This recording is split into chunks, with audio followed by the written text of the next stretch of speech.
Hello বন্ধুরা, welcome to my another blog. আরেকটা blog নিয়ে আমি চলে এসেছি আপনাদের সাথে। তো আমরা আগের দিন কি ভিডিও নিয়ে আলোচনা করেছিলাম, গুলমার্গ। তো আজকে গুলমার্গ সেদিন বাড়িতে বাড়ি বলতে ওটা ওয়ান উইকের জন্য আমাদের বাড়ি হয়ে গেছে হোটেলটা। তো আমরা হোটেলে গিয়ে ডিনার করে প্রচণ্ড টায়ার্ড ছিলাম, দিয়ে আমরা শুয়ে পড়ি।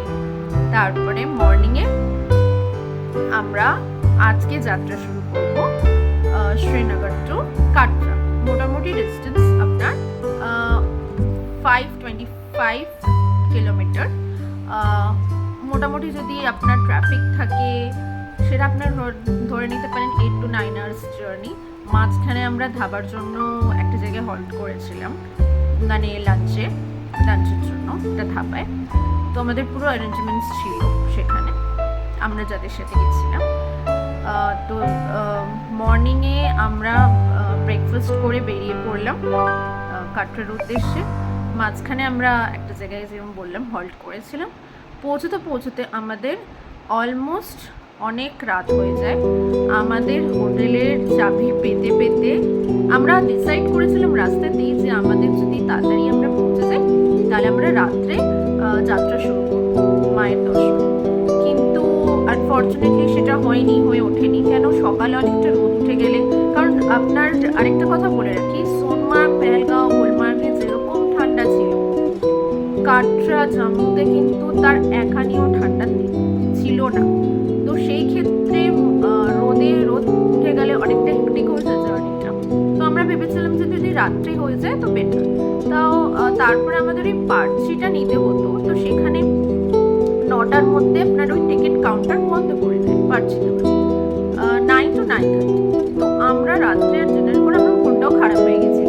কিন্তু যাই হোক, তো সব ভালো যায় শেষ ভালো। তো মর্নিংয়ে আমরা ভোর 5টায় আমরা শুরু করি যাত্রা।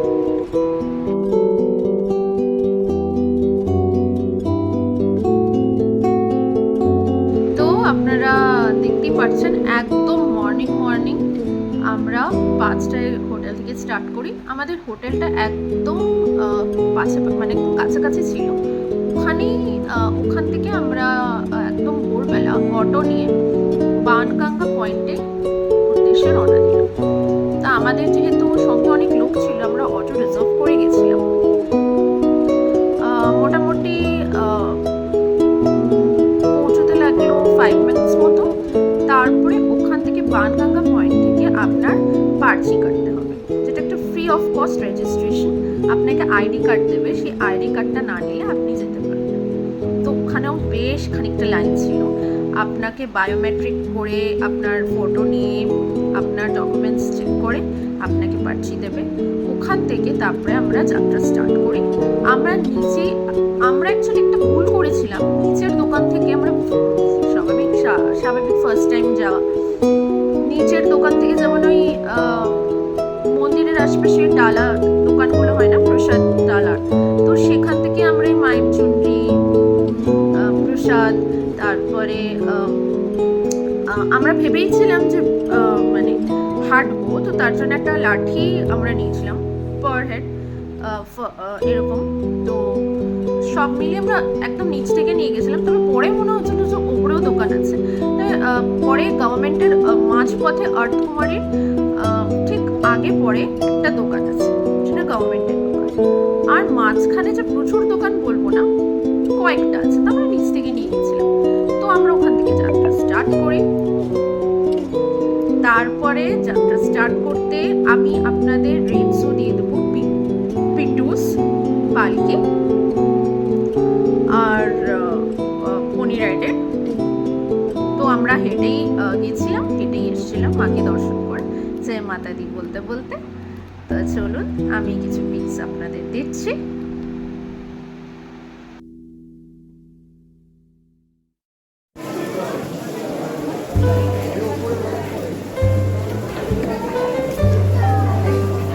এখন আমরা গুড মর্নিং, আমরা যাত্রার উদ্দেশ্যে রওনা দিয়েছি। দেখতে পাচ্ছেন কত যাত্রী।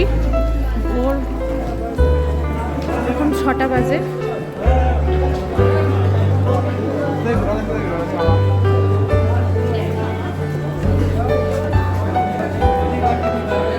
জয় মাতা দি। আপনাদের আবার এসে ভিডিও করে দেখাবো।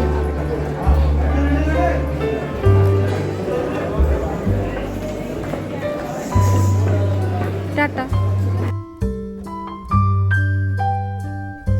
তো আরেকটা কথা বলে রাখি, আমরা যখন হেঁটে মোটামুটি আমরা 6টা থেকে যাত্রা স্টার্ট করি। পার্চে নিতে টাইম লাগলো। তো আমরা হোটেল থেকে বেরিয়েছিলাম 5টায়, আপনাদের বলেছিলাম। পার্চে নিয়ে সব নিয়ে ডালাপালা নিয়ে টাইম লাগলো। তো 6টায় আমরা যাত্রা স্টার্ট করেছিলাম। আমাদের মোটামুটি, আর ওখানে না প্রচুর ঘোড়া নোংরা করছে। তো আমাদের 6টা থেকে অলমোস্ট বলতে পারেন 3.5 ঘন্টা তো লেগেইছে ওপরে উঠতে। মানে 7টা 9টা না 10টা, এরকম 10টা ধরে আমাদের ওপরে উঠতে লেগেছে আর্থকুয়ারি অব্দি। তা আর্থকুয়ারি থেকে যখন আমরা দুটো রাস্তা ভাগ হয়ে যাচ্ছে, একটা হিমকোটি আর আরেকটা রাস্তা, ওই দুটো রাস্তা। তো আমরা হিমকোটির রাস্তা দিয়ে গেছিলাম, যেটা ব্যাটারি কারের একটা রাস্তা চলে যাচ্ছে। সেই রাস্তাটা প্রচন্ড ক্লিন, যেহেতু না ব্যাটারি কারের রাস্তায় শুধু ওখানে ব্যাটারি কারই যায়, আর ওটা প্রি বুক করতে হয়। আমাদের বেসিক্যালি না ব্যাটারি কারটা ছিল ইভিনিংয়ে। তো আমরা ব্যাটারি কারের রিস্ক নিইনি, কেন আমাদের তার পরের দিনই ট্রেন ছিল। তো আমাদের ফিরতে হতো বলে আমরা পুরোটাই হেঁটে গেছি। আর আরেকটা রাস্তা চলে যাচ্ছিল ব্যাটারি কারেরটা, যেটা 5.5 কিলোমিটার, আর 6.5 কিলোমিটারটা হলো যেটা পিন্টু ঘোড়া সব যায়। তো সেখানে আমরা সেটা দিয়ে যাইনি, আর সেটা প্রচুর নোংরা রাস্তার, ওখানে টাইমটাও বেশি লাগছিল বলে। তো আমরা ব্যাটারি কারের রাস্তা একদম ছটাছট পৌঁছে গেছিলাম। ওখানে মোটামুটি 1.5 ঘন্টার মধ্যে আমরা জাস্ট ভাবান অবধি পৌঁছে যাই। ভাবানে গিয়ে লাইন দিয়ে প্রথমে সব ব্যাগগুলো, আপনাদের সব বিলঙ্গিংসগুলো একটা আপনার ওখানে ভাবানেরই ওখানে একটা জায়গা মতন আছে, সেখানে লকার্স আছে। আমরা যেহেতু প্রথমের জায়গাটায় লকার্স পাইনি বলে আরেকটা সেকেন্ড গেটে আমরা লকার্স পেয়েছিলাম। আপনার সব বিলঙ্গিংস, জুতো থেকে শুরু করে সব আপনাকে ওখানে জমা করতে হবে, এমনকি আপনার ওই লাঠিটা। তো আমরা জমা করে আমরা লাইন দিয়ে মোটামুটি 1.5 ঘন্টা লাইন দিয়ে খুব ভালো মাকে দর্শন করতে পারি। একটা গুহার মধ্যে প্রচণ্ড শান্তি লাগছিল, সব মনস্কামনা পূর্ণ যেন হয় সেরকম আশা নিয়ে গেছিলাম। তো যাই হোক, তো প্রচণ্ড মা জাগ্রত। ওখানে অবশ্যই করে কোনো কিছু ফোন টোন অ্যালাউড না ভিডিও করার জন্য। তো বেরিয়ে এসে আমরা জাস্ট শুরু করেছিলাম ভৈরব বাবার মন্দিরে যাওয়ার উদ্দেশ্যে। অনেকে আমাদের গ্রুপে ওখানে যেতে পারেনি, কেননা ওখানে আরেকটু যেতে লাগে, কারণ ওখান থেকে আপনার অলমোস্ট 4 কিলোমিটার ওয়াকিং ডিস্টেন্স, আর প্রচণ্ড সিঁড়িও আছে। আমাদের যেমন আর্থকুয়ারি থেকে ভবন সিঁড়িও ছিল, হেঁটে যাওয়ারও রাস্তা ছিল প্লেন। তো আমরা ওই চড়াই উতরাই নিয়ে হেঁটেই গেছিলাম। তো সিঁড়ি উঠলে আরও হেক্টিক হয়ে যায় সেটা। তো আমাদের মোটামুটি ওখানেও কেবল কার আছে। ওখানে যারা কেবল কার প্রিবুক করেছেন তাদের আগে মানে দুটো লাইন ছিল মোটামুটি বেসিক্যালি, একটা অনলাইনে একটা অফলাইনে। তো আমাদের অনলাইনে কাটার ছিল না, তো আমাদের যেহেতু তাড়াতাড়ি হয়ে গেছিলো বলে আমরা ভৈরব বাবার দর্শনের জন্য আমরা ওখানে লাইন দিই। অলমোস্ট আপনার 3 আওয়ার্স লেগেছে যে যাওয়া আসা দর্শন নিয়ে, কারণ ওখানে বেশিক্ষণ আপনার থাকতে হয় না, জাস্ট যেতে আসতে লাইনেই যতক্ষণ আপনারা থাকবেন। তো ওখানে আমরা সেই তার আগে আমরা ভবনের মায়ের দর্শন করে সব বিলঙ্গিংস নিয়ে আমরা আবার ভৈরব বাবার উদ্দেশ্যে রওনা দিলাম লাইন দিয়ে। সেটার আপনার ভিডিওটা আমি শেয়ার করছি।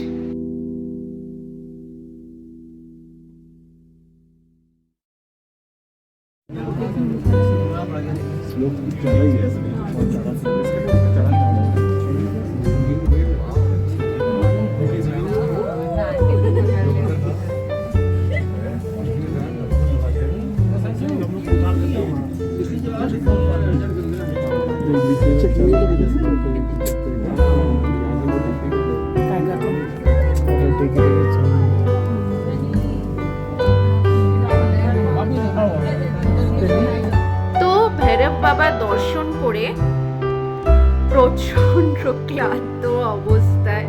আর আমরা যেদিন গেছিলাম সেদিন জানি না পিট্টু ঘোড়া পালকি তো দেখতেই পাচ্ছিলাম না, ওদের নাকি বলছিল স্ট্রাইক চলছে।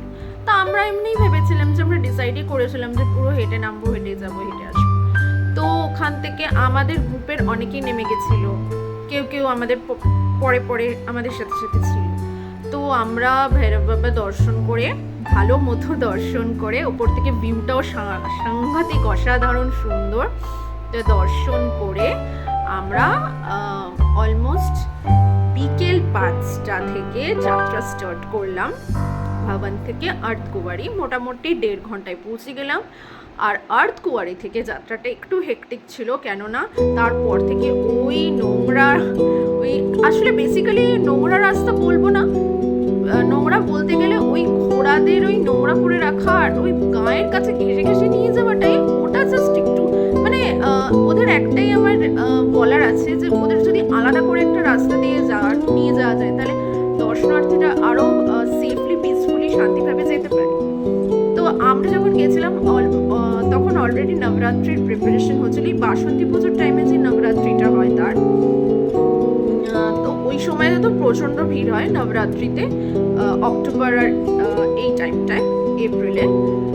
তো যাই হোক, আমরা মোটামুটি নিচে একদম নামলাম, আর্থকুয়ারি থেকে একদম নিচে পৌঁছতে পৌঁছতে আমাদের অলমোস্ট 9 o'clock বেজে গেছিলো। তারপরে অটো নিয়ে টুয়ার্ডস হোটেল।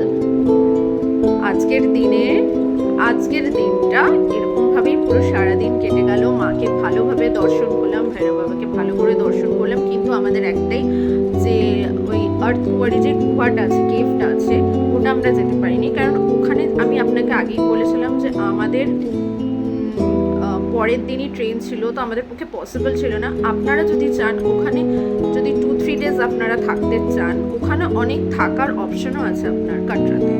একদম ভবনের ওইখানেও আছে, অনেক ডরমেটরি আছে, অনেক গভর্নমেন্ট আপনার লজও আছে। সেই ক্ষেত্রে আপনার আর্থকুয়ারির গুহায় টিকিটস করতে পারেন আপনাদের, ওটাও একটা কুপন হিসেবে দেবে। আপনার যদি লাক ফেভার করে তাহলে আপনি ঘুরে এসে নিচে দর্শন করতে পারেন, আর না হলে আপনার মোটামুটি ওটা 24 ঘন্টা, আপনার টার্ন আস্তে আস্তে আপনার 24 ঘন্টা লাগবে, মানে 1 day। তো সেটা আমাদের পক্ষে পসিবল ছিল না, ওটা আমাদের ব্যাড লাক, তো আমরা দেখতে পারিনি। তো আমরা রাত্রে হোটেলে ফিরে খেয়ে প্রচণ্ড টায়ার্ড ছিলাম, ঘুমিয়ে পড়েছি।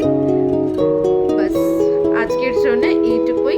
আমার ভিডিওটা যদি ভালো লেগে থাকে, লাইক, শেয়ার আর